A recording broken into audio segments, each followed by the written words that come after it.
Bom, Boa ó, noite. maravilha. Pessoal, estamos aqui ao vivo. Estou vendo o pessoal chegando aí já. Boa noite para todo mundo.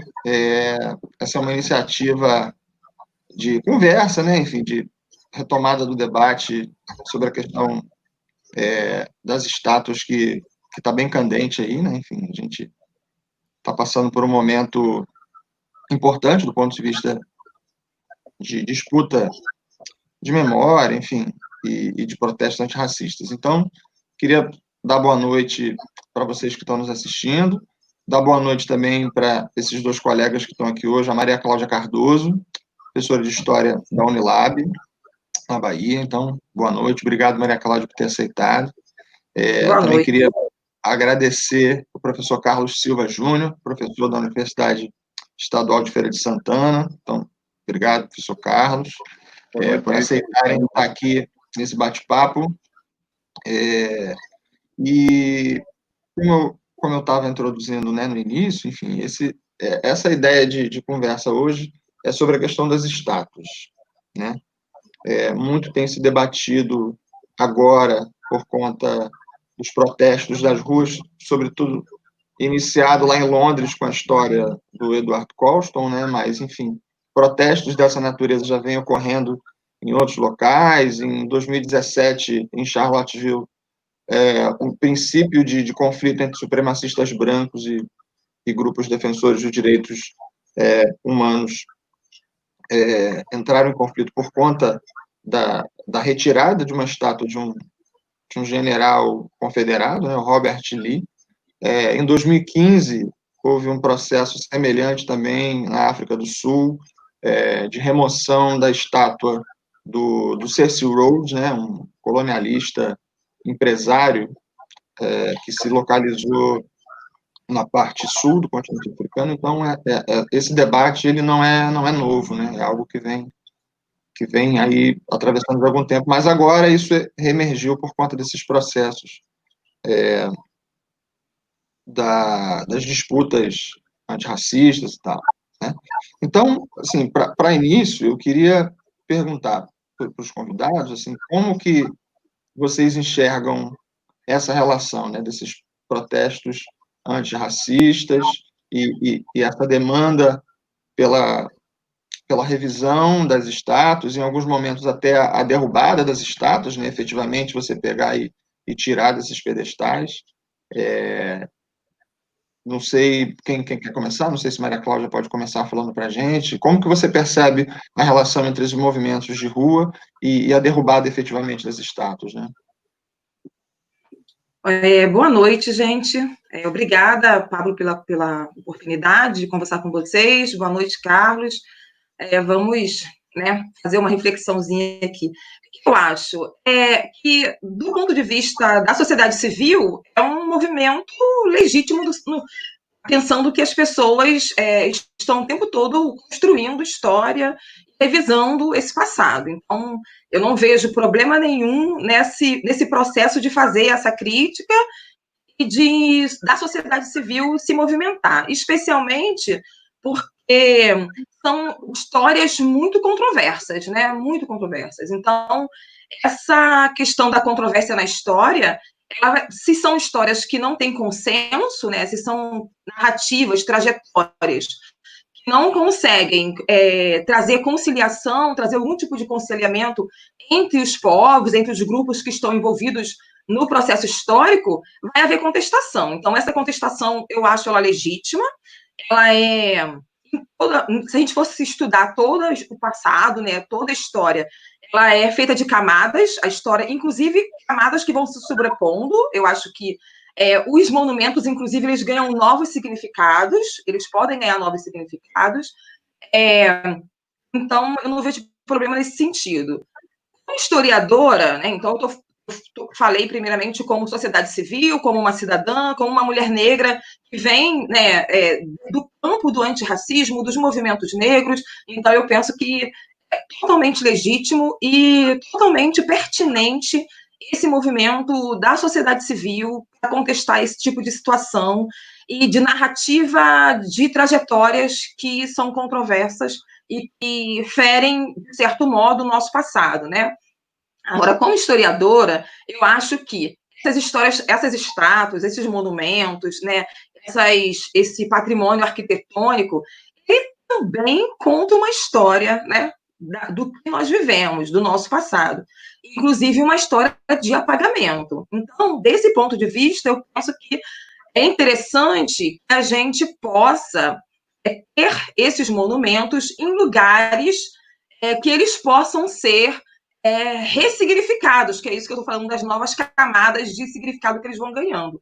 E quem sabe a gente pode, então, mostrar por que eles foram para aquele lugar, por que ele foi feito daquela maneira, a imposição do, né, que maneira como aquele personagem foi feito, o tipo, as armas que tem, no caso do Borba Gato, esses elementos que estão em torno do monumento, eles podem ser analisados como fonte histórica também, né? Então, eu acredito nisso, eu tento fazer essa distinção desses dois lugares. É isso. Perfeito, perfeito. Carlos, o que você... Pronto. acha disso aí? Deixa eu começar dando uma boa noite a todas e a todos. Agradecer o convite de Pablo pela oportunidade de participar nessa live, também minha colega Maria Cláudia. Bom, eu sigo muito a fala de Maria Cláudia nesse sentido. Acho que tem duas vertentes aqui. Como, enquanto sociedade civil, eu vejo essas questões, e o historiador, não fazendo uma distinção hermética, como se o historiador não fizesse parte da sociedade civil, mas acho que tem duas camadas aí que a gente precisa analisar. Bom, de um ponto de vista mais sociedade civil, podemos dizer assim, me parece que essa discussão a respeito das estátuas, que acaba sendo uma continuidade das manifestações contra o assassinato do George Floyd nos Estados Unidos, pelos policiais em Minnesota, isso aí causou, em alguma maneira, um conjunto de outras ações e trouxe à tona um conjunto de outras tensões que estavam ali na sociedade norte-americana, na sociedade britânica ou na sociedade brasileira também, mas que viram, diante daquele conjunto de manifestações, a oportunidade de aflorar. E eu acho que, do ponto de vista dessas reivindicações, é totalmente legítimo. Ela expressa os anseios, as angústias, as tensões existentes no contexto da sociedade norte-americana, no caso do George Floyd, e todas as discussões a respeito dos monumentos em homenagem aos confederados, ou no caso britânico em Bristol, a derrubada da estátua do Edward Colston, que tem um simbolismo muito grande. Agora, é importante lembrar que essa movimentação, embora ela tenha ganhado essa dimensão por conta desses protestos que, como um bumerangue, se espalharam por diversas partes, mas elas não começaram há 2 ou 3 semanas, né?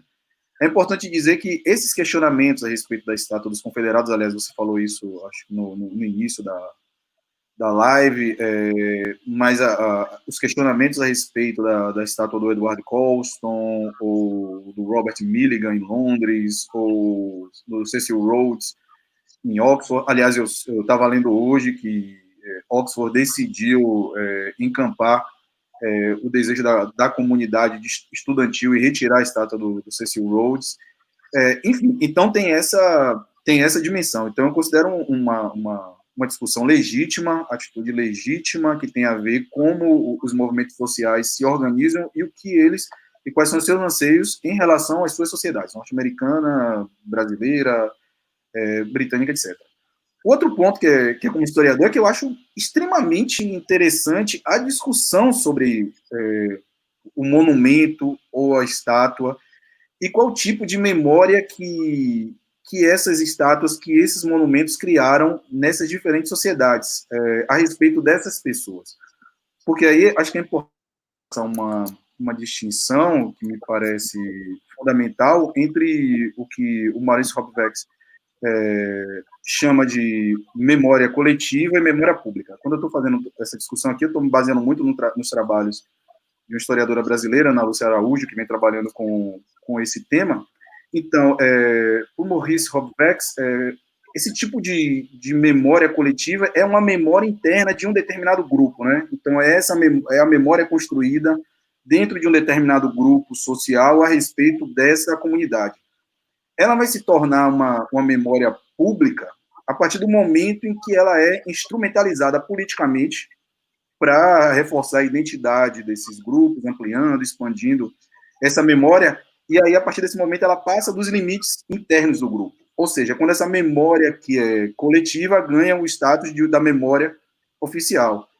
Que é o que acontece com todas essas pessoas que são alvo dessas homenagens através dessas estátuas, mas que se ignoram a parte fundamental da vida delas, que é a parte da vida e seu envolvimento no comércio transatlântico de pessoas escravizadas, por exemplo. Então, quando você tem uma manifestação dessa natureza, você também está, de alguma forma, embaralhando toda essa discussão sobre memória coletiva, memória pública, e você está trazendo para a cena desse palco de discussão outros atores sociais que normalmente são invisibilizados, né? Sobretudo a população negra, que é uma parte interessada em como essa memória é contada. É interessante, o Carlos e Pablo, pensar também, por exemplo, eu estava lendo, né, sobre no Museu Histórico Nacional, eles têm uma exposição permanente sobre a formação do Estado brasileiro, Estado Nacional. Ela vai desde o período pré-colonial com os povos indígenas, e a professora Verena Alberti tem uma discussão bem interessante, um texto que ela problematiza, que com todos os processos de transformação, de ressignificação do que é patrimônio, por exemplo, no Estado brasileiro, a partir dos anos 80, né, com a legislação que deixa de pensar o patrimônio só como patrimônio arquitetônico, inclui os bens intangíveis, né, o patrimônio imaterial, você tem na memória a construção do Museu Histórico Nacional, pensando no caso dele, que é um museu emblemático, em que tem muitos turistas brasileiros e internacionais, você tem uma narrativa que a população negra, ela é coadjuvante, ela continua como coadjuvante na história, quando ela entra no período, né, colonial e vem até todo o período do Império, né, e inclusive agora na contemporaneidade, até a exposição ela tem várias partes, a última é a construção da cidadania. Mas o que você percebe? Que a população negra é coadjuvante, então, essa narrativa dessa história pública que o museu, né, colabora para poder construir, as populações negras são coadjuvantes, as populações indígenas elas estão no passado, mesmo que tenham contribuições das populações indígenas da contemporaneidade, na primeira parte da exposição, que é essa inicial, vai até na Serra da Capivara, né, as primeiras ocupações humanas aqui no continente, na parte sul do continente, mas mesmo assim, acaba ficando no passado, você não tem uma atualização, por assim dizer, dos elementos das histórias indígenas do presente. E outra coisa, a abordagem é sempre a partir das populações litorâneas, né? O foco fica nas populações litorâneas. E no caso da população negra, a narrativa da mestiçagem, né? Eles começam com Maria Bethânia citando Gilberto Freire, para falar, né, dessa plasticidade, né, do português e de absorver os outros povos e as outras culturas, e fala, e acaba que quando você vê a democracia racial. Aí a gente fica pensando, tá, esse museu, essa exposição tem que desaparecer? Talvez ela conte uma história de como os museus foram pensados para poder justificar a dominação branca no Estado brasileiro. Né? Então, e foi a população que diz que venceu esses processos de ocupação do nosso território. E segundo, mas dá para você ir para o museu, levar os estudantes e mostrar, por exemplo, como foi organizada a exposição, quais objetos foram escolhidos, que textos foram colocados ali, escritores vão legitimar aquelas posições. Então, eu acho que o próprio museu, né, como lugar explica essa dominação, né? E esse lugar de opulência que se quer construir. Mas, ao mesmo tempo, é preciso que tenham outros museus, porque senão também não adianta, né? A gente vai ficar sempre... eles contam, a gente reconta do nosso jeito, é complicado também, né? Sim. Tem até um ponto interessante aí que você estava falando, Maria Cláudia, né, dos museus, porque nesse debate de se derruba, não derruba, tira, não tira, muito tem se proposto, né, da criação de museus para abrigar essas estátuas, enfim. Na União Soviética, se eu não me engano, há uma experiência nesse sentido, onde criaram parques públicos, praças públicas, para abrigar as estátuas que foram removidas ao longo da história, da Revolução Russa e tal. Cemitério de estátua. Exatamente. Mas tem um outro ponto aí que, enfim, na linha do que você está colocando do caso, né, da experiência do Museu Histórico Nacional aqui no Rio de Janeiro, e aí eu queria ouvir um pouco do Carlos, que teve essa experiência enfim, né, tá no doutorado na Inglaterra e tal, teve um contato mais direto com esses museus. Eu vou citar um museu aqui que me vem à cabeça, que eu acho que isso é muito sintomático. Existe um museu chamado assim, Museu Colonial, na Bélgica, né, um museu de Tervuren, que é um museu muito revelador dos perigos, né, e da atenção que nós devemos ter nesse debate. É claro que a criação de museus ela é importante, ela é interessante, mas esses museus eles devem representar e devem dialogar com essas obras, com essas peças, enfim, com as imagens que lá estão presentes, de uma maneira específica. Aí eu queria ouvir do Carlos, como é que você enxerga essa coisa do museu, né, a usabilidade do museu, como é que é isso?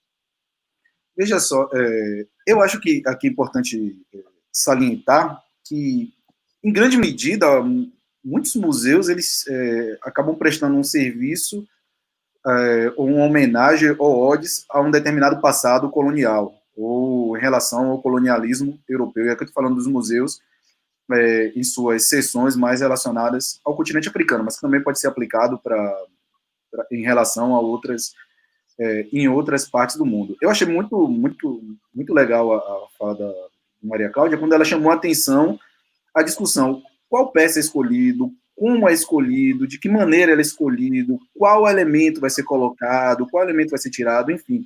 Que foi uma discussão que apareceu ontem na live das historiadoras negras e historiadores negros no Instagram, que é justamente isso, né? A quem se presta aquele tipo de configuração dos museus. E, em muitos casos, ele reforça uma certa ideia de nostalgia imperial ou a opulência dos impérios coloniais europeus entre o final do século XIX e a primeira metade do século XX. Agora, algumas iniciativas já foram feitas nesse sentido. Por exemplo, vários museus em Londres já têm seções dedicadas, exposições permanentes à questão da escravidão. Por exemplo, a estátua do Robert Milligan ficava no Museu das Docas, em Londres, e ela foi retirada. Dentro ela ficava na entrada, na verdade, né, na região das Docas de Londres. Dentro do museu, você tem uma seção que é London Sugar and Slavery, Londres, açúcar e escravidão. Justamente tenta problematizar o papel ou a experiência de Londres no circuito do comércio transatlântico de escravos e também da escravidão nas ilhas do Caribe. Quer dizer, você já tem algumas iniciativas. Ao mesmo tempo, você tem locais como Liverpool, onde você tem o Museu Internacional da Escravidão, National Slavery Museum, que está lá e que é um museu pensado tanto do ponto de vista de fazer uma discussão a respeito do papel de Liverpool e como a escravidão, o tráfico transatlântico de pessoas escravizadas teve um papel na construção de Liverpool como uma grande cidade do século XVIII, XIX, etc., como ele também tem uma função educativa. E eu tive a oportunidade de visitar esse museu em 2014 e realmente o impacto visual, o impacto sensorial da visita a esse museu é impressionante, que eu acho que é um tipo de questão que a gente tem que começar a debater aqui no Brasil, que são essa questão dos museus da escravidão. Posso depois falar um pouco mais sobre isso, mas eu acho que tem essas duas iniciativas. Primeiro, um processo profundo de descolonização dos museus, esse processo de descolonização passa pelas questões que Maria Cláudia colocou, mas também de estabelecimento de intercâmbios. Estou falando aqui dos museus europeus, mais precisamente, com as nações africanas que tiveram seus bens saqueados, então, tanto do ponto de vista do intercâmbio, para que essas peças possam circular, quanto a própria ideia de retorno dessas peças aos países, ao Senegal, ao Benin, à Nigéria, etc. Então, acho que também passa muito por essa questão. Agora, Carlos, tem uma questão interessante com relação a isso, que eu queria destacar sobre os museus, duas coisas que acho que seria legal. Quando teve a exposição da África, aquela África que teve no Centro Cultural Banco do Brasil, gente, foi o maior número de pessoas, foi um recorde de pessoas ao Centro Cultural Banco do Brasil. Um lugar, eu fui professora da educação básica no Rio de Janeiro durante 13 anos na rede pública, e já cansei de levar os estudantes aos espaços, né, de memória no Rio de Janeiro, e as crianças sempre vinham aquele lugar como um lugar, assim, muito opulento, você tem meio que até medo de entrar, né, de quebrar alguma coisa. Então, pensa, quando a exposição Áfricas, né, aconteceu no CCBB, um público super diverso passou a frequentar o CCBB, porque o tema da exposição era um tema que dizia respeito à população do Rio de Janeiro e à população brasileira e internacional de modo geral. Então, como nunca tinha tido uma coisa daquele tamanho, então foi uma coisa assim, essa experiência acho que é legal lembrar. E uma outra coisa, a gente agora foi de férias, e aí a gente foi no Museu Afro em São Paulo. E aí o que eu percebo? Que é isso com relação às políticas de museu e quais são as memórias, né, e as histórias que são guardadas e as quais não são. O que a gente sentiu, até conversando com uma das responsáveis lá pelo museu, uma funcionária, ela falando, sente assim, de certo modo, que virou um depósito de coisas. É tudo que for relacionado à cultura negra, à história negra, a todo o nosso trabalho dos nossos antepassados de construir esse país, estão lá. Né? No caso, eles recebem tudo e não tem espaço. Então, tem que ter uma política para aumentar os números de museus, tratar desses acervos, cuidar, fazer um trabalho bem feito com esse material, porque, de fato, você sente que fica tudo ali. Não que não seja importante o trabalho que é feito no espaço, mas é muito pouco, considerando o quantitativo populacional desse país, a história, toda a história, né, todo o passado material e imaterial que a gente tem para poder ficar para as próximas, né, populações. Né? Então, é bem complicado. E que isso é um patrimônio de todos os brasileiros, não só das pessoas negras, né, dos negros e as negras do Brasil. O que eu acho, se vocês me permitem, de fato, a gente tem algumas iniciativas. Por exemplo, o Museu Nacional no Rio de Janeiro, na Quinta da Boa Vista, que desgraçadamente entrou em chamas no final de 2018, mas havia nesse museu uma exposição permanente com Bucumbu, que era organizada que foi pensada pela professora Marisa de Carvalho Soares, da UF, que era uma iniciativa nesse sentido. Agora, se a gente pega o conjunto dos museus, além dessas iniciativas individuais, eu acho que talvez aí a gente comece a encontrar um pouco do enigma ou do problema. Não, acho que a essa altura não é mais um enigma, mas como problema, se você vai em museus de arte na Bahia ou no Rio de Janeiro, eles são museus voltados para um certo tipo de arte que é considerada nobre, que é a arte das elites, mas ele dedica pouco espaço a manifestações. Obviamente, isso tem mudado aos poucos, também a gente não pode exagerar, mas ainda há pouco espaço para os artistas, para a arte africana, para a arte afro-brasileira, etc. Então, acho que esse processo que eu estava falando aqui de descolonização dos museus, pensando a Europa, ele também tem que ser aplicado para a realidade nacional, na medida em que esses outros museus têm que se abrir para a necessidade de incorporar a arte afro-brasileira, a cultura afro-brasileira nos seus acervos, e que isso seja melhor difundida, como você disse. Não adianta você ter um grande museu afro-brasileiro e que a maior parte das coleções das peças sejam concentradas nele. sendo que a escravidão foi uma instituição que se espalhou pelo tecido social. Então, todas as cidades brasileiras do século XVIII e XIX, em alguma medida, em maior ou menor grau, dependiam da escravidão. E tinha um trabalho das pessoas escravizadas como uma forma de movimentar aquela sociedade. Então, é importante que a gente faça essa discussão dos grandes portos negreiros, Bahia, Rio de Janeiro, Salvador, Rio de Janeiro, Pernambuco, mas também nas cidades do interior de São Paulo, do interior da Bahia, enfim, do Nordeste, do Norte, enfim, acho que também tem essa dimensão. Assim, eu lembro que isso é um debate que também já vem de algum tempo, mas esse ano está candente, inclusive está até em votação, que é relacionado à regulamentação da profissão do historiador, né?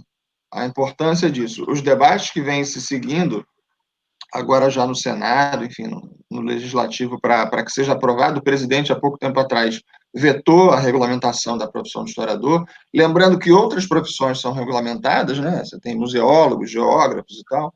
A importância de que historiadores, né, enquanto, obviamente, não é uma questão de reserva de mercado, corporativismo, mas é importante garantir que historiadores, né, que nós possamos colocar essa discussão que o Carlos está se referindo, que a Maria Cláudia está se referindo, dentro dos museus, né? Essa é uma maneira de garantir que os museus possam ter essa discussão no seu interior. Porque o que a gente está vendo agora, nesse momento, vou dar um exemplo breve aqui, que eu acredito que todo mundo esteja acompanhando, né?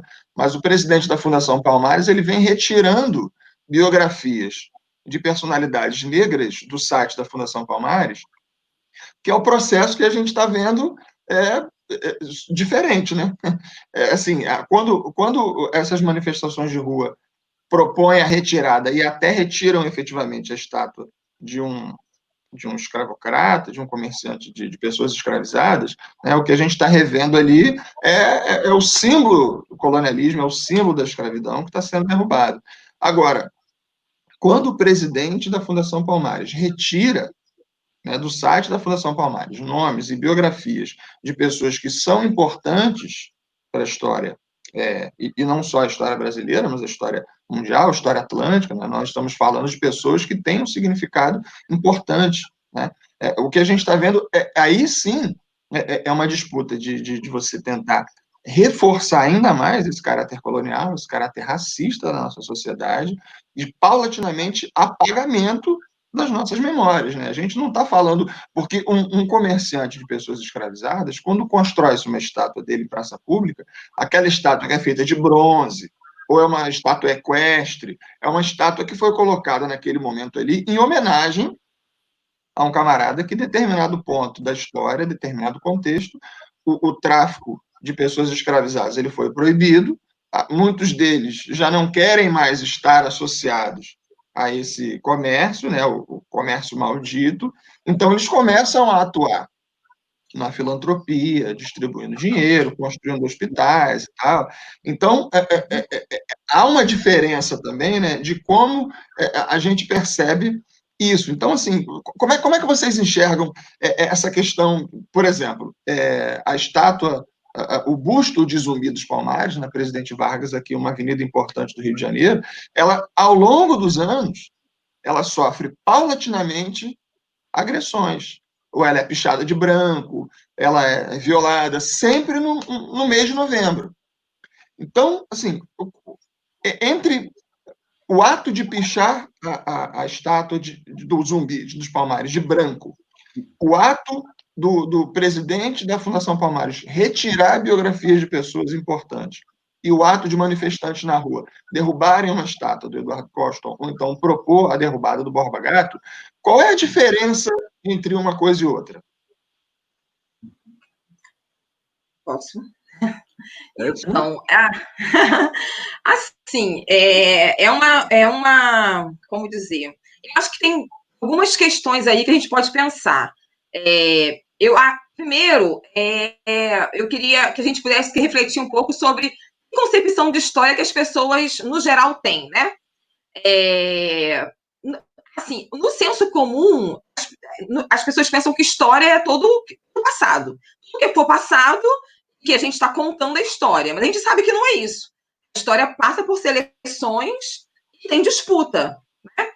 E se a gente tem uma população que, de alguma maneira, não esteve de forma subordinada, subalternizada, residual nos espaços de produção de saberes, né, no caso dos saberes históricos, a narrativa ela vai estar sempre aquém das outras estruturas, né? Então, a gente tem, infelizmente, apesar desse processo todo de democratização do acesso ao ensino universitário no Brasil nas últimas décadas, e da pós-graduação, que é fundamental, né? A pós-graduação, a partir dos anos 90, principalmente, nós somos a geração que foi para a pós-graduação, né? A partir dos anos 90, as políticas públicas de pós-graduação. Os historiadores negros é uma iniciativa maravilhosa desse ponto de vista, porque junta todo um grupo de pessoas, e nós fomos, principalmente, contestar os escritos sobre escravidão. A gente foi para a universidade fazer pós-graduação, muitos contestar os escritos de escravidão, vinha de uma outra escola, né, de produção historiográfica, a gente sabe muito bem disso. Então, eu acho que a gente tem que pensar nisso, que tem, o que a gente está vendo são disputas ao vivo e a cores, do que vai necessariamente ficar sobre narrativa dessas pessoas. Se o Colston vai continuar, se é Marinho, né, Carlos, aqui da Bahia, Marinho, vai continuar, ou se a narrativa do diretor da Palmares é que vai vencer. Então, a gente está vivendo um momento em que essas narrativas estão sendo contestadas. Eu não vejo, do ponto de vista da história, do dia a dia, do viver, né? Do ponto de vista do viver, contradição nesse debate, nessa disputa, porque, na verdade, a gente está falando de poder, né, gente? Então, que modelo de sociedade a gente está pensando, como ela foi pensada a partir de 88 com a Constituição, quando ela incorpora, por exemplo, os bens imateriais, porque são fundamentais para as populações que não tiveram dinheiro ou não concebem patrimônio a partir de uma perspectiva arquitetônica. Esse patrimônio, esse modelo que está aí, de estátua, de monumentos grandiosos, tem muito a ver com o modelo de patrimônio que a gente herda da tradição francesa, século XVIII, de opulência do Estado Nacional. Quanto mais prédio, mais estátua, mais coisas enormes, mais poder esse Estado Nacional tem. A gente está, então... O embate é sobre modelo de patrimônio, a população, né, e as universidades, a academia, a sociedade civil acredita. O embate é sobre narrativas sobre nós queremos construir. A gente está questionando, desde os anos 70, a narrativa da democracia racial, a narrativa da mestiçagem, quer dizer, somos um país, né, uma construção nacional formada por diferentes povos que chegaram aqui de formas muito hierarquizadas, subalternizadas. O contato não foi, e o encontro aí, entre aspas, né, a ocupação não foi na paz. Isso vai produzir uma determinada história desse país. Então, desse ponto de vista, eu acho que eu não vejo problemas nessas contestações, mas eu vejo problemas quando, de certo modo, enquanto sociedade, aí falando como professora de história, a gente tem pouco disseminado, consolidado, melhor dizendo, no público que sai da escola, né, que termina a educação básica, essas percepções, consolidar esse tipo de saber, esse tipo de conhecimento, de que história é fruto de disputas, a gente tem que estar pau a pau, pensando essas narrativas, se elas não dizem sobre mim, sobre os grupos aos quais eu pertenço, sobre as coisas que os meus antepassados fizeram, eu tenho que contestar, e que contestar não é deixar de ser brasileira, de ser respeitador das suas origens. Isso é cidadania, é criticidade. Então, eu não sei se eu respondi, mas eu penso dessa perspectiva. Bom, eu acho que primeiro é importante dizer, respondendo a pergunta de Pablo, que nós temos uma uma vantagem em participar desse debate público, talvez uma das grandes vantagens, que é ter um acúmulo de pelo menos 40 anos, especificamente sobre o tema do comércio transatlântico de pessoas escravizadas e da escravidão. Desde o final dos anos 70, início dos anos 80, temos uma historiografia da escravidão super importante, talvez a mais importante do mundo hoje, e por conta disso, acho que a gente tem o que eu posso falar de acúmulo, know-how, para poder fazer uma discussão mais precisa a respeito desses temas. E, como eu costumo dizer, ajudar na produção de políticas públicas em relação a essas questões. O que a gente não pode ter é a audácia de achar que nós, historiadores, vamos comandar o processo histórico, sabe? Eu acho que nossa função como cientistas sociais, como historiadores, é fazer uma análise dessas coisas, observar, mas também produzir informações para que essa informação possa ser utilizada pela audiência. Eu acho que, nesse sentido, o debate público é fundamental, esse campo da história pública que vem ganhando força, justamente porque ele permite que muito desse material, esse acúmulo dos últimos 40 anos, por exemplo, ele venha a ser colocado de uma perspectiva mais ampla, e que outras pessoas, outros atores sociais possam utilizar essas informações na construção de suas demandas políticas, sociais, etc. Sobre a questão das estátuas, dos monumentos, retirada ou derrubada, eu sempre defendi, desde quando esse debate começou, não foi, novamente dizendo, há 2 semanas, eu sempre fui favorável à ideia da retirada desses espaços. Nunca tenho nada contra a derrubada em si, do ponto de vista de como os atores sociais vão conduzir esse processo. Mas eu, Carlos, sempre defendi a retirada dessas estátuas dos seus locais e sua relocação para um espaço específico, que eu continuo defendendo, que é o Museu da Escravidão, que tem que existir aqui em Salvador, tem que existir no Recife, no Rio de Janeiro, etc. E aí eu vou usar o exemplo do Conde Pereira Marinho, Joaquim Pereira Marinho, que é uma estátua que se encontra hoje na frente do Hospital Santa Isabel, no bairro de Nazaré, em Salvador. Então ele fica no interior do espaço, né, do terreno do Hospital Santa Isabel. E se vocês procurarem na internet uma imagem, você vê o Pereira Marinho cercado por crianças. Então essa reputação, essa memória que ao longo da vida Pereira Marinho construiu a respeito dele. A memória como uma personagem caridosa, um benfeitor, alguém que ajudava hospitais, orfanatos, etc. Essa coisa de construção de memória é interessante porque o Pereira Marinho atuou durante um período, uma boa parte das atividades negreiras do Pereira Marinho, talvez a maior parte das atividades dele, aconteceram durante o período entre 1831 e 1850, ou seja, o tráfico já era uma atividade ilegal, então não dá nem para dizer que é um argumento que eu acho que é um argumento horroroso, mas que eu escuto com frequência, que não, mas você tem que entender o texto na época. Isso é tenebroso. É uma atividade ilegal. Pronto. Se o argumento é esse, o Pereira Marinho atuou quando o tráfico já era ilegal. Então, não tem nem essa justificativa. E o pior é que o Pereira Marinho, depois que o comércio acaba, nos anos em 1850, depois disso ele entra numa outra atividade sinistra. Na década de 60, aqui na Bahia, isso está presente no livro Domingos Sodré, de João José Reis, muitos africanos escravizados e libertos começaram a ser deportados de volta para o continente africano quando eles eram encontrados em rituais de candomblé. E eles eram autuados na mesma lei de 1835, a lei da revolta dos malês. Então, eles faziam uma comparação entre participação numa revolta e a participação numa atividade religiosa.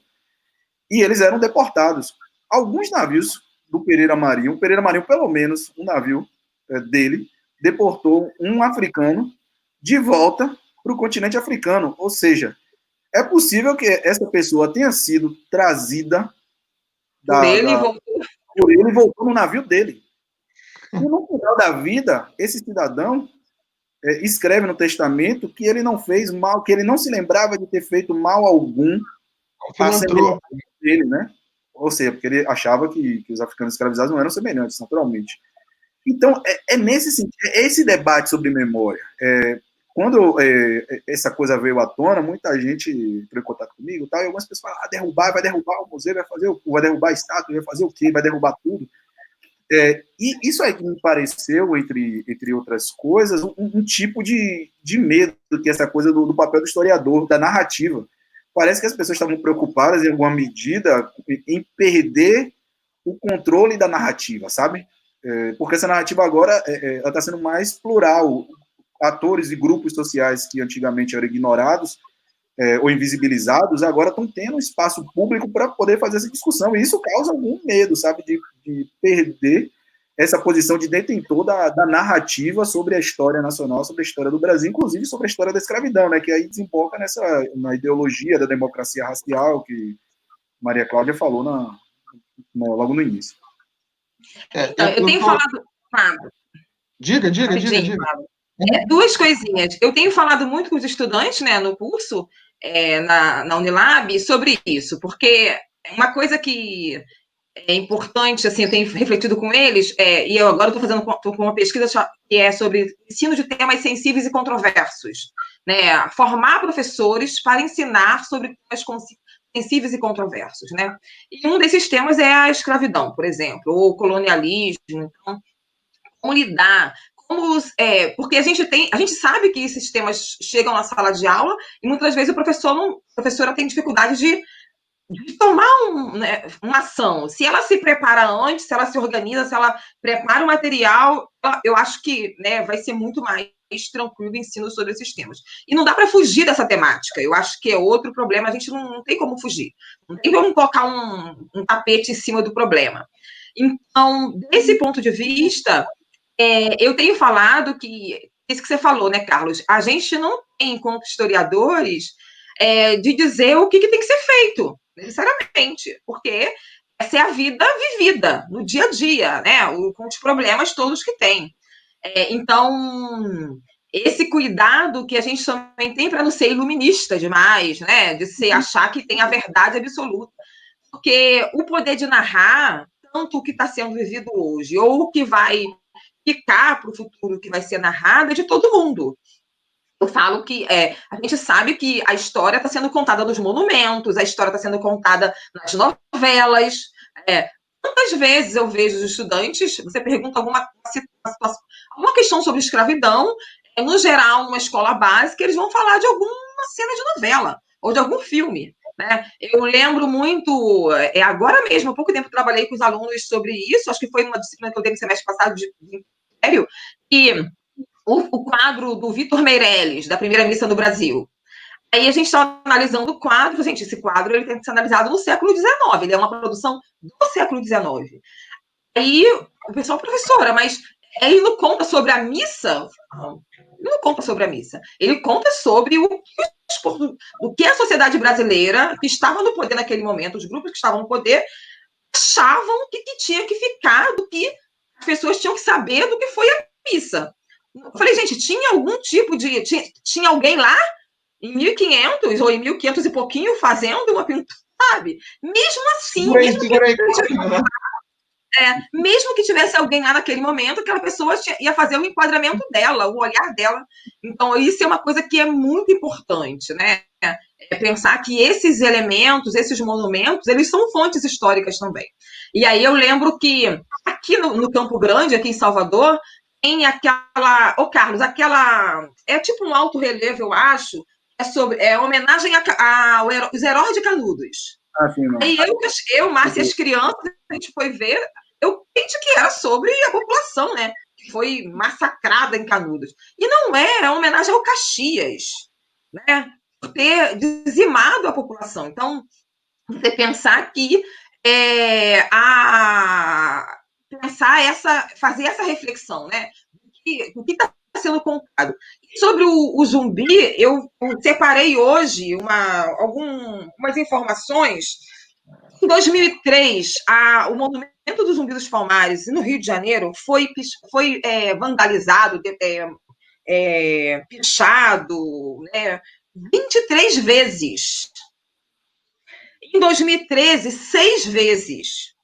Em 2014, 2 rapazes inclusive negros, eles picharam e colocaram a suástica. Então, foi uma repercussão, porque eles ficaram com medo, porque como foi filmado, e aí eles foram reconhecidos, eles se entregaram, eles disseram que não sabia nem qual era o símbolo da suástica, tudo uma questão em torno disso que aconteceu com o Monumento do Zumbi. Então, essa coisa de contestar imagens, contestar monumentos, a população negra já está acostumada, né, dos nossos símbolos serem os terreiros, né, de candomblé, quantas vezes, né, tombados, né, já tombados como patrimônio material e imaterial, são destruídos pela sociedade, por grupos da sociedade civil brasileira. Então, essa é uma questão bem complicada e bem difícil. Maria Cláudia, essa questão que você acabou de levantar dos terreiros, né, da vandalização, né, que se configura no racismo religioso, me é particularmente uma questão muito sensível, e lembrar que agora está acontecendo, isso veio de acontecer há uma semana atrás, o Ilhéaxé e Simimó, também aí no Recôncavo Baiano, foi violado, né, por os relatos que se seguem que é uma empresa, uma grande empresa de papel, né, da região, que está ali brigando para reduzir o espaço do terreiro, né, e como que paulatinamente, né, esses espaços representativos da história do povo negro, das lutas, enfim, das suas manifestações, não apenas religiosas, né, o candomblé não é apenas uma manifestação religiosa, ele é uma forma de expressão de vida muito mais ampla do que simplesmente uma religião, eles vêm sofrendo ataque. Eu também, eu tô olhando aqui o pessoal que está assistindo a gente, está interagindo, então, assim, queria, para além das pessoas que eu já, enfim, pensei aqui nos comentários, queria agradecer a professora Ana Flávia Magalhães, da UNB, né, a professora Luciana Brito, da Universidade do Recôncavo Baiano também, mas eu tô olhando aqui o pessoal, e aí tem um espectador aqui, o Gilson Callan, vou até colocar aqui na tela, eu já até tinha colocado, mas vou trazer de novo, né? Ele fala que a derrubada das estátuas de escravistas como forma de revisionismo é um equívoco. Faz necessária uma permanência e um desmascaramento. Enfim, acho que vocês já tocaram nesse ponto aqui, né? Que é importante questionar essa ideia de revisionismo, né? Essa ideia de que tirar uma estátua, né? Matar uma estátua, né? O título daqui da transmissão. Se as estátuas morrem, né? Retirar uma estátua não é revisionismo histórico, né? Não é reescrever a história. Até porque o que nós, historiadores, fazemos a todo momento é reescrever a história. Você propõe uma pesquisa, daqui a pouco vem outro pesquisador e reescreve aquilo e propõe. A gente tem que questionar sobre quais bases metodológicas, teóricas, empíricas, essa reescritura ela está sendo proposta, né? Então, a gente já falou disso. E um outro ponto que o Gilson segue, né? Os professores devem fazer aulas passeios a esses monumentos para desmistificá-los. Mas aí eu retomo a fala que a Maria Cláudia acabou de colocar, né, sobre o monumento lá a Caxias de Canudos, e de lembrar o seguinte: e quando famílias não estão na presença de professores de história, historiadores ou cientistas sociais? Né? Imagina o número de pessoas que passam aqui no Rio de Janeiro, nós temos uma estátua equestre do Caxias, que passam por ali todos os dias e estão achando que aquele camarada ali, de fato, foi o pacificador, o unificador do território brasileiro no século XIX. Então, é importante não ter também, né, a ingenuidade de acreditar que somos nós, historiadores, que vamos deter o monopólio da contação dessas histórias. Não é a todo momento. E aí, seguindo nisso também, tem uma contribuição da Cleia, minha grande amiga Cleia aqui do Recôncavo Baiano, que eu acho que Maria Cláudia podia, de repente, dar uma ideia nisso aí. Vocês avaliam que a construção dos currículos para adequação à nova base nacional comum, né, a BNCC, pode ser uma brecha para que possamos visibilizar essa história memória negada? O que vocês acham? Como é que vocês estão nesse debate aí sobre a BNCC, a base nacional comum? Então, assim, tem duas metodologias que eu acho que ajudam muito desse ponto de vista, que é a educação patrimonial. Isso. E o estudo do meio. Então, eu acho que essas duas formas de ensinar, de dar aula de história, pode ajudar muito nisso que ela está trazendo e que o outro comentador também trouxe, né? Que é sobre o que ele está chamando de aula passeio. Eu não gosto muito desse termo, mas vamos lá, são estudos do meio. Só que o problema é que, no geral, a formação de professores é ainda muito frágil nesse campo. Né? E tem também as questões de qualidade da educação básica também, que é outro problema. Então, a gente tem condições de levar as crianças para as atividades fora da escola, né? A gente tem material para poder registrar, porque no caso da educação patrimonial, ela tem um caminho para ser percorrido, né? Desde o que ela chama de exploração daquela realidade, daquele ambiente, até uma apropriação, uma reapropriação, você ressignificar aquilo. Então, esse caminho que você faz é um caminho de pesquisa histórica. Não é a professora fazer o roteiro, levar as crianças e ficar narrando para as crianças. Não é isso. É como as crianças, como os adolescentes, né, como os estudantes de licenciatura em História, como as pessoas no geral, porque a gente pode fazer isso também, por exemplo, com atividades de turismo histórico. Você pode usar a metodologia da educação patrimonial para poder trabalhar com turismo histórico, por exemplo.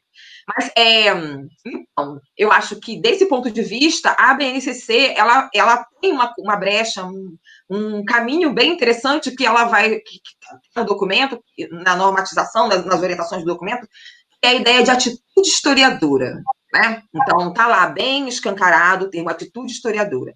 Uma formação desde a educação básica até do fundamental até o ensino médio para desenvolver nesse cidadão que vai sair da escola então com 17, né, 16 anos, o que a gente está chamando de atitude historiadora.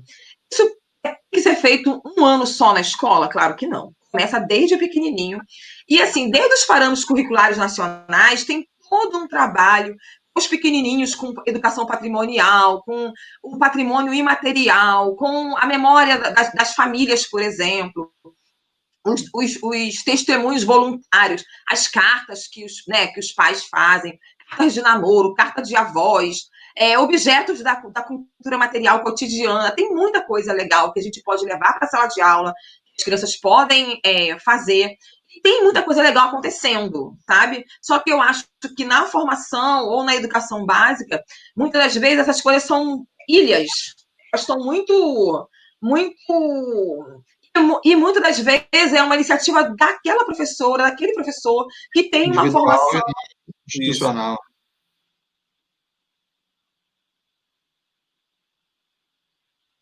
Ih, Maria Cláudia, acho que deu uma travada mesmo. Daqui a pouco ela volta. Mas, enfim, esse ponto que ela tocou é interessante, eu acho que dá até para puxar sobre a Lei 10.639, né? A Lei 10.639 já está aí, enfim, 17 anos de lei, e a gente ainda está aqui debatendo isso. A BNCC é um elemento mais recente, também vem de uma discussão grande, né? Enfim, com idas e vindas, mas também. Como é que você vê isso, Carlos? Como é que o papel de você que está na sala de aula, formando novos professores, como é que você está enxergando essas possibilidades? Veja só, eu acho que é importante, a gente tem que aproveitar esses espaços. Eu não conheço tanto todos os meandros da BNCC como Maria Cláudia, mas eu posso fazer uma intervenção, inclusive do ponto de vista universitário. Eu acho que os currículos, tanto os currículos escolares quanto os currículos das universidades, eles têm de alguma forma ser mais flexíveis para que a gente possa fazer essas discussões. E uma coisa que Maria Cláudia chamou a atenção, que é essa coisa da história e patrimônio material ou imaterial, que às vezes você pode passar pela graduação inteira de história, falando já de historiadores formados, e não ter uma disciplina sobre isso. Você pode encontrar informações sobre isso transversalmente, mas nunca uma disciplina focada em patrimônio material, história e museus. Esse tipo de coisa, às vezes, nem como eletivas ou como optativas.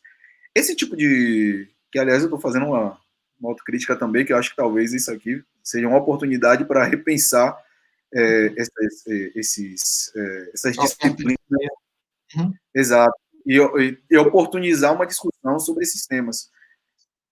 E aproveitar esses espaços desse currículo. Agora, o que eu acho, tanto do ICC quanto dos currículos das universidades, agora o que eu acho que é importante salientar é que existe a universidade, as escolas, ensino fundamental e médio fazem parte da sociedade, mas a sociedade não é formada apenas por esses espaços. Então, é por isso que a gente precisa fazer um trabalho de construção de um debate que englobe a sociedade de uma maneira muito mais ampla. Porque, como vocês falaram, o menino vai ficar na escola até os 16, 17, 18 anos, mas depois, quando ele sai e, enfim, cai no mundo, no mercado de trabalho, etc., começa a trabalhar, tem outras informações, e você tem uma narrativa que é uma narrativa muito diferente da narrativa que ele aprendeu durante o seu ensino fundamental e médio. Então, ele vai ter que estar preparado para poder entrar e confrontar essa outra narrativa que vai ser vista fora da sala de aula. Inclusive, é por isso que tem gente que fala que é uma grande bobagem, né, dos professores de história, doutrinadores, que esse tipo de coisa, mas fora do espaço da sala de aula, nas universidades, no ensino médio, fundamental, tem uma outra narrativa que está circulando, que está rolando aí. A gente tem que estar preparado também para instrumentalizar esses estudantes a como responder a essas narrativas. Essas narrativas que não diria que são hegemônicas, mas que ela, no momento, na sociedade brasileira, tem ganhado muita força, elas precisam ser combatidas a partir desse diálogo que a gente tem da história com um público mais amplo, com a sociedade. Acho que é por aí também que passa. Perfeito. Ô, Maria Cláudia, você chegou caindo, se você quiser completar, vai lá. Não, aí, assim, eu acho que com relação aos estudos do meio, a coisa de você começar com a questão problema, né, que também faz parte das nossas metodologias, da nossa maneira de, com a história, né, a pesquisa histórica, a pesquisa no geral, ela funciona. Então, quando a gente trabalha com as crianças a partir de questões de problemas, então vamos chegar no centro de uma cidade e a maneira como ela está organizada e pensar como essa cidade se organiza, atende a que interesses, né? Que grupos podem ser vistos nesse espaço. Eu falando, né, poucos estudantes ou poucas pessoas sabem que o Pelourinho, que era o Pelourinho no período que vigorava a escravidão no Brasil. Né? Mas o Pelourinho hoje tem outros significados, outros sentidos, é verdade, isso também é importante. Fundamental, por exemplo, enquanto lugar de memória das populações negras da contemporaneidade, né? De toda a história dos blocos, né? O Olodum está ali e outras organizações. Então, a Igreja da Nossa Senhora do Rosário dos Homens Pretos. Então, a gente tem toda uma... Mas é também a cidade colonial, né? Você tem a Sé, você tem todas as outras igrejas. Então, por exemplo, fazer um trabalho de estudo do meio ou de educação patrimonial, em que a gente vai para esse espaço e olha para esse espaço e vê quais a igreja maior, de que grupo que é, qual a ordem religiosa, por que ela foi feita assim, assado, a igreja menor tem quais, ligada a quais grupos, quem mora nesse espaço hoje, quem ocupa, né? Você tem uma população que no geral, conhece aqui em Salvador, das periferias, do entorno, né, das cidades do entorno, que pouco conhece o Pelourinho. Né? As pessoas, é muito caro sair das cidades do entorno e visitar. Então, são questões que a gente pode pensar enquanto ensino de história, que sai do livro didático, que são as narrativas que a gente está, às vezes, questiona muito a maneira como elas são feitas. Você traz uma história de carne e osso, né? Uma história viva de pessoas nos seus cotidianos construindo, e você pode perguntar, né? Você pode perguntar e observar, registrar, ressignificar e tentar dar respostas. As respostas, elas são sempre temporárias. Né? Isso é uma outra coisa que é importante a gente, porque as respostas têm a ver com quem está perguntando, de onde está perguntando, com que intenção está perguntando. Isso tudo serve tanto para o que a gente está fazendo na sala de aula com nossos estudantes, na formação de professores, na sala de aula da educação básica, quanto quando a gente está fazendo pesquisa histórica. Então, eu acho que ensinar a história dessa maneira talvez ajude a responder isso que esse colega colocou com relação a o que ele está chamando de revisionismo. Eu concordo com você, Pablo.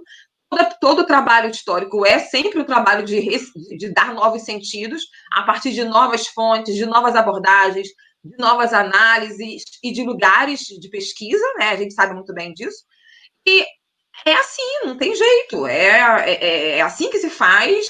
E a grandeza disso é que a diversidade é que tem que ficar. Quanto mais pessoas estiverem narrando sobre determinadas histórias, determinados lugares, determinadas memórias, quanto a isso é democracia, isso é diversidade. A gente não questiona necessariamente as narrativas europeias, elas são questionadas porque elas apagaram outras narrativas, porque elas não incluíram e não deram delas, né? a que elas puderem, outros grupos que também estão na Constituição disso aqui que a gente está chamando de Brasil, pudessem narrar e continuar narrando. Eu acho que essa é a grande questão, me parece. Pablo, só um comentário rapidinho. Inclusive, que essa discussão do revisionismo a respeito dessas estátuas, desses monumentos, é uma discussão interessante, porque até onde eu entendo, não é um revisionismo no sentido que revisionismo a gente entende revisionismo, a gente não está alterando a história. Eu não estou, por exemplo, quando a gente faz um questionamento a respeito do Pereira Marinho, eu não estou dizendo que o Pereira Marinho não doou para a Santa Casa, que ele não ajudou a construir, não existiu, que ele não fez ações caritativas. Não estou dizendo isso, eu estou dizendo, contando uma parte da história que é ignorada nessa narrativa do Pereira Marinho, que é a parte da participação dele no comércio transatlântico de pessoas escravizadas, outras atividades pelas quais ele era condenado durante a década de 1960, ou seja, não é um revisionismo no sentido clássico que a gente utiliza. O que a gente está fazendo e não é nem uma nova... Não é nem exato, não é nenhuma interpretação nova a respeito do Pereira Marinho. Nós temos uma colega... Tem fonte, né? Tem fonte. Exato. Temos a colega Cristiana Lírio, que é especialista no Pereira Marinho, fez uma dissertação que é a base dessa discussão sobre Pereira Marinho, mas o que a gente está fazendo não é nem isso. A gente está, na verdade, trazendo essa outra parte da história do Pereira Marinho à tona. E eu, sinceramente, acho complicado que isso seja resolvido por uma placa ao pé da estátua, dizendo Pereira Marinho, benfeitor, e comerciante de escravos. Eu acho que não é isso que vai resolver a situação dessa questão. Tem um exemplo que eu acho que cabe na tua fala, Carlos. Enfim, você não encontra estátuas de Hitler em Berlim, em Munique, ou onde quer que seja, e a história dele não foi apagada. Não é isso? A estátua de Saddam Hussein foi derrubada com a anuência do exército norte-americano no Iraque, e a história de Saddam Hussein não foi apagada. Então, assim, pensar, né, que esse ato da derrubada ele tem um sentido imediato da luta política, né, do calor do contexto, né? Vamos pensar na queda da Bastilha. É uma reação direta.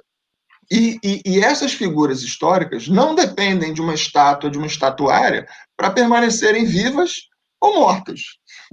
Né? Eu acho que essa é uma discussão que a gente deve fazer olhando. Né? E aí tem um outro ponto aqui, né? Pelo que eu estou vendo, tem muitas pessoas que estão assistindo a gente, são alunos, né? Nós somos aqui 3 professores, então imagino que tem muitos alunos aqui nossos, aqui presentes, alguns já se manifestaram, amigos, colegas de profissão, mas é perceptível e compreensível que a maior parte dessas pessoas sejam do universo da história. Né? Mas tem um outro ponto que é importante de comentar, né? Para nós somos professores de história em sua maioria, da importância de que essa relação da percepção do olhar da colonialidade, do racismo estrutural na nossa sociedade, ele seja compartilhado com outros professores também. Né? Porque senão recai sobre nós, professores de história, toda essa responsabilidade está lá, mas o professor de história vai falar isso. Chega novembro, mas o professor de história, você vai pegar essa parte aí, né? Chega de vez em quando, um professor de literatura vai trabalhar o poema do Castro Alves e tal, né? Então, assim, de que nós, enquanto professores de história, seja na educação básica, né, sobretudo na educação básica, que a gente convive com outros professores das outras áreas, né, para que nós sejamos esses responsáveis por trazer esse debate e ampliar, para que outros professores participem disso, né? Senão a gente vai ficar restrito a isso é papo de historiador, isso é conversa de historiador, isso aí vão recair sobre a gente. Bom, estamos aqui, ainda tem bastante gente na live, né? Não sei como é que vocês estão aí. Já passamos de 1 hora aqui de transmissão. Enfim, a gente já pode ir se encaminhando para as conclusões. Se alguém quiser, a gente está retomando aqui as contribuições. Cléia, tá, Cléia. Nosso professor está preparado para trabalhar nessa perspectiva. Cléia é demais. Doutora em pedagogia, minha amiga, e saudade de você, Cléia. Santo Amaro na veia. Quantos têm condições de deixar de se apoiar exclusivamente no livro didático e criar narrativas próprias complementares ao livro?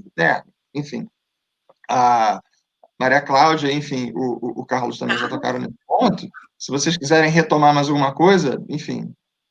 Eu queria fazer, na verdade, um comentário breve, que acho que também passa pela questão trazida pela Cléia. Obrigado pela pergunta.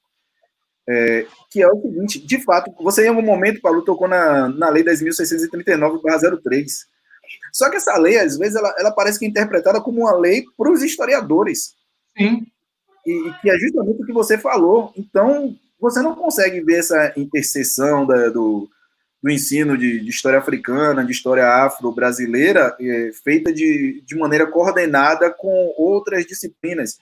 Você mencionou o caso da educação básica, ensino fundamental, médio, e eu tenho parentes que são professores e meus alunos da Universidade Estadual de Feira de Santana, um beijo para eles, saudade deles, e que já estão na sala de aula, eles comentam isso comigo, com alguma frequência, enfim, com os outros colegas também, que é essa dificuldade. Então, no 20 de novembro, ou em uma semana do mês de novembro, vamos fazer um conjunto de atividades. Aí você chama um historiador, que vai ser o cara que em alguma maneira, ou a historiadora, claro, que vão ser as pessoas que vão meio que dar os caminhos. Aí você faz umas exposições, faz uma coisa, pede para os meninos fazerem um tipo de painel, alguma coisa nesse sentido, e depois acaba por aí.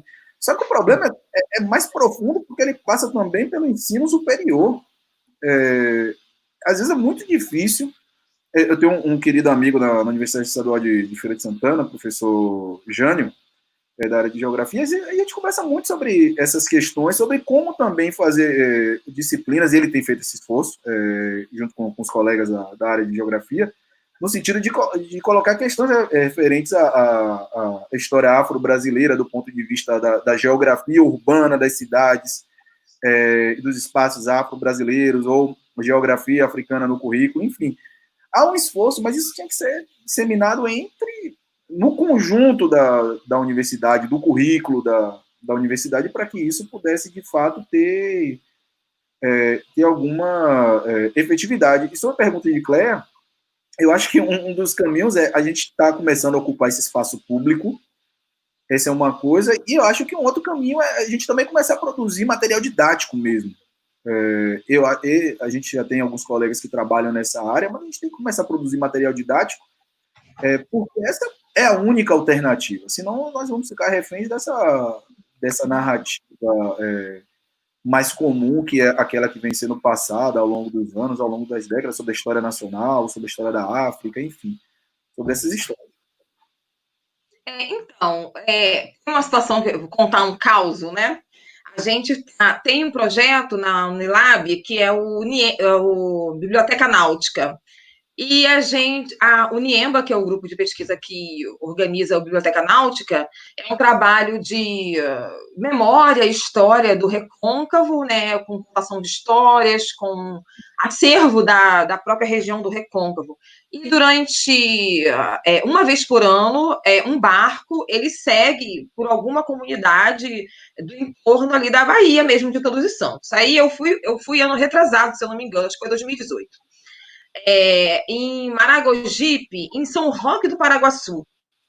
junto com o pessoal da Biblioteca Náutica. Então, a gente ficou lá o dia inteiro, eu fiquei o dia inteiro, e aí teve uma parte, tem vários bolsistas, estudantes de extensão e de pesquisa na Unilab, e aí a professora Cristiane, nessa época que era coordenadora do projeto, Cristiane Souza, e aí a gente foi, e eu fui falar para professores, né, e professoras em sua maioria, né?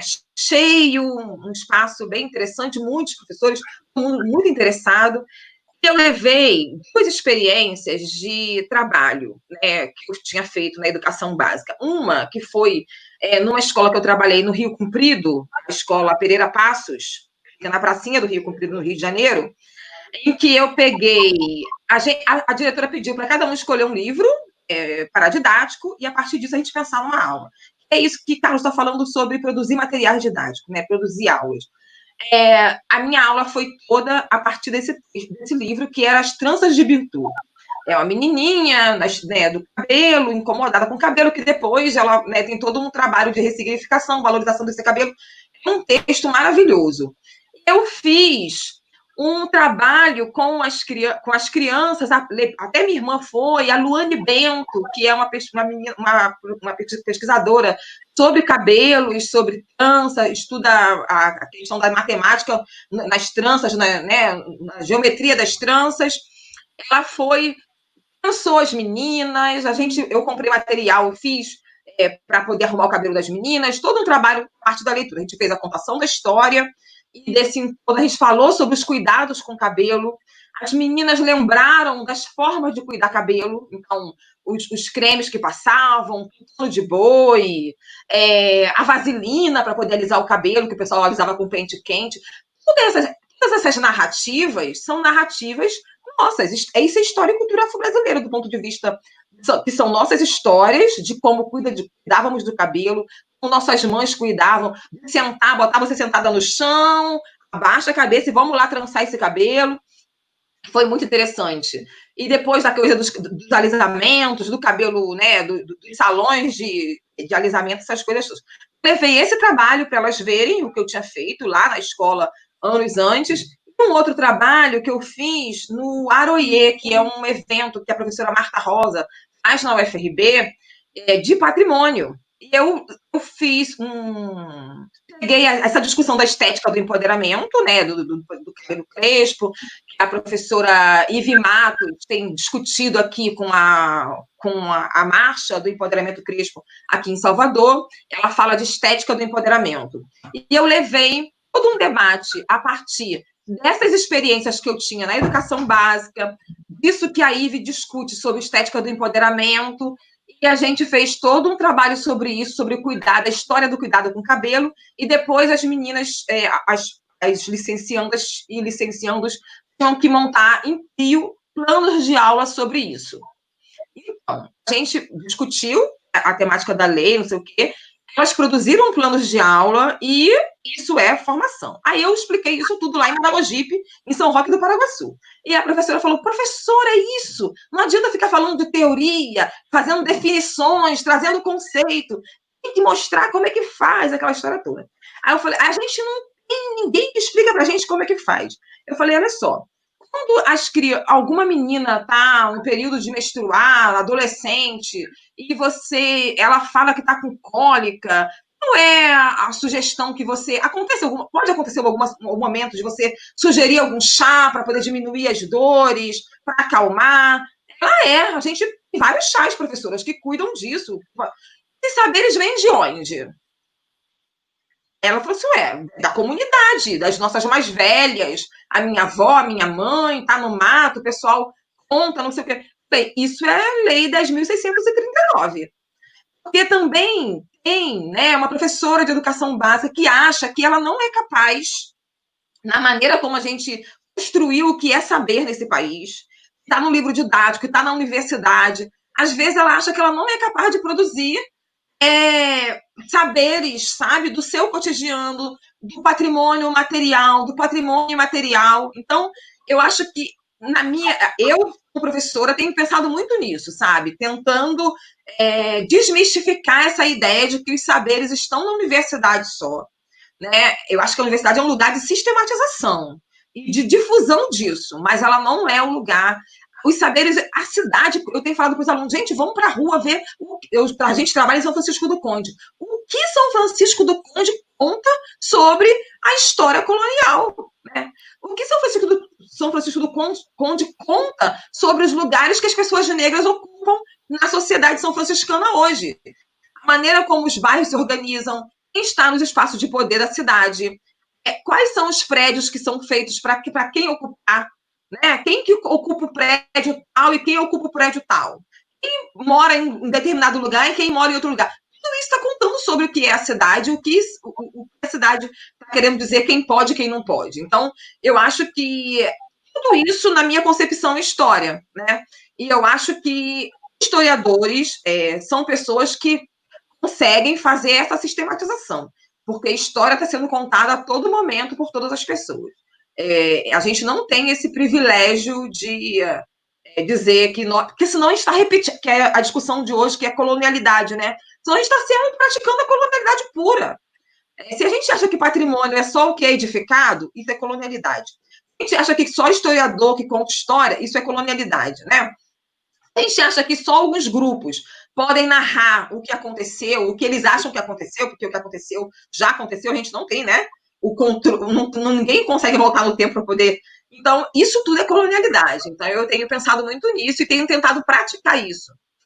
É meio contracorrente, né? Mas a gente tenta.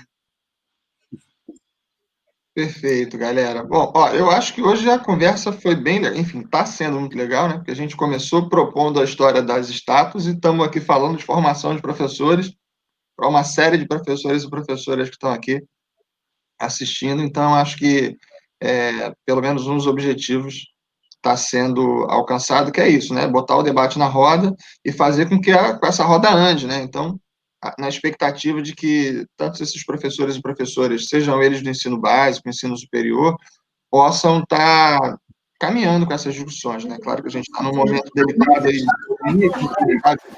como é que vai ser a relação do ensino, né? Enfim, presencial, se a gente vai conseguir, quando nós vamos conseguir encontrar nossos alunos, né? Isso também traz uma série de reflexões sobre tecnologia, a gente vai fazer para trazer esse debate para perto dos estudantes, mas isso já fica para outra conversa com outras pessoas. Enfim, eu gostaria de agradecer todo mundo que ficou aqui com a gente, temos 1h20 aí de conversa, de bate-papo, agradecer ao Carlos, agradecer a Maria Cláudia, muito contente de dividir essa noite aqui com vocês.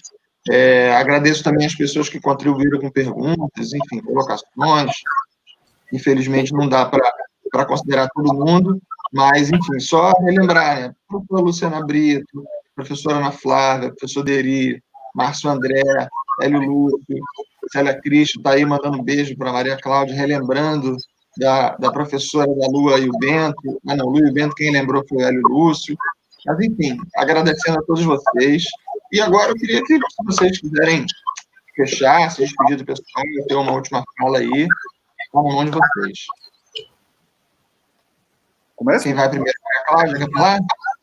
Então, eu quero agradecer, né? Eu também mandar um beijo, né, para os estudantes, meus licenciandos, minhas orientandas e orientandos, meus amigos que ficaram aqui até agora, né, assistindo, refletindo conosco. Eu espero ter ajudado de alguma maneira, contribuído com essa reflexão. Não é nada fechado. Estou aberta para outras questões depois, se alguém tiver alguma dúvida, quiser conversar mais um pouquinho, sem problema nenhum, e dizer que as estátuas morrem sim. Se elas, se for uma iniciativa coletiva, se esses monumentos estão fazendo mal para alguém, se eles ferem as nossas narrativas, elas podem morrer sim. Mas elas também, né, como monumento físico, elas podem estar em outros lugares, né, ganhando outros significados, que é isso que Carlos trouxe, eu também concordo, e dizer que a história é feita por camadas. Os lugares ganham novos significados, como eu trouxe o exemplo do Pelourinho e de outros lugares que a gente sabe que são lugares de memória e que essas memórias elas vão ganhando novos significados a depender, porque senão a gente também estava bem ferrado, né? Se a gente tivesse que ficar lembrando só das coisas ruins da vida que a gente tem nessa terra. A gente precisa de ressignificar. É necessário e fundamental. É isso, obrigada. Carlos. Bom, deixa eu começar então agradecendo ao colega Pablo Matos pelo convite. Fiquei muito feliz pela oportunidade de poder falar sobre um tema que tem sido muito caro para mim nas últimas semanas. Também a colega Maria Cláudia pela chance de compartilhar com ela essa live. Obrigado, a gente não se vê tem um tempo. Mandar um beijo para os meus ex-alunos da Unilab. Eu fui professor substituto na Unilab durante 9 meses, então, lugar que sinto saudades, então um beijo para os meus alunos também. Ex-alunos, agora muitos já colegas de profissão. Sim. Na Unilab, aos colegas que também participaram, professor Maírton, Tiago Mota, professora Cristiane, Luciana Brito, Ana Flávia Magalhães, professor Derivaldo, enfim, entre outros, tenho medo aqui de falar de alguém, enfim, utilizar esses espaços, essas oportunidades que a gente tem, para poder fazer uma discussão sobre o significado desses monumentos, o que é que eles têm a dizer, que tipo de história eles contam, e é o tipo de história que a gente quer que seja contada, não no sentido de apagamento de história ou de memória. Um colega falou, e acho que ele foi muito pertinente, a memória desses personagens não vai ser apagada, ela simplesmente vai deixar de ser contada da maneira como eles planejaram que fosse contada. Então, isso traz à tona um outro debate, e é nesse sentido, é nesse espírito que eu acho que a gente tem que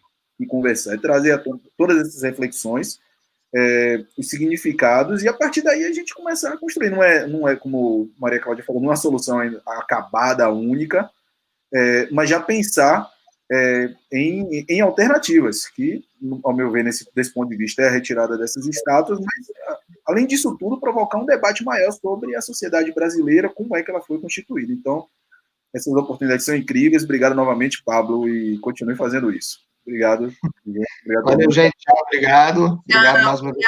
Obrigado, Maria Cláudia. Beijo nas crianças. Tchau, tchau. Valeu. Tchau. Tchau.